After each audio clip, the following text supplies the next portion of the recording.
አሁን ደግሞ የኛ ጊዜ ነው እንደዚህ አምሮብን አመት ባል መስለን በድጋሚ መተናል። ትንሽ ሰዓታት ነው እንቅልፍ ራሱ እየወሰደን በጣም ደስ የሚል የበረከት ቀን ነበረ። በጣም እመቤቴን በጣም የወደድኩት ቀን ነበረ እና እስካሁን ድረስ ከኔ ጋር አብራችሁኝ የነበራችሁ ሰዎች በሙሉ አመሰግናለሁ። ጓደኞቼ ሁላችሁንም ከልብ አመሰግናለሁ። ይሄንን የበረከት ቀን ደግሞ አሁን ኦልሞስት 20 ሰው ለ20 ሰው ቅርጫ እንሰጣለን ብለን ነበረ።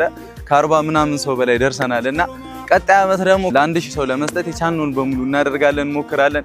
ረጅም ጤናና እድሜ ይስጥልን። እንኳን አደረሳችሁ። መልካም በዓል ይሁንላችሁ። እወዳችኋለሁ። ፎሎ እያደረጋችሁ እንግዲህ በቅርቡ 500 ሺህ እንገባለን። የኛም ምርቃት ለእናንተም ይሁንላለሁ። እወዳችኋለሁ።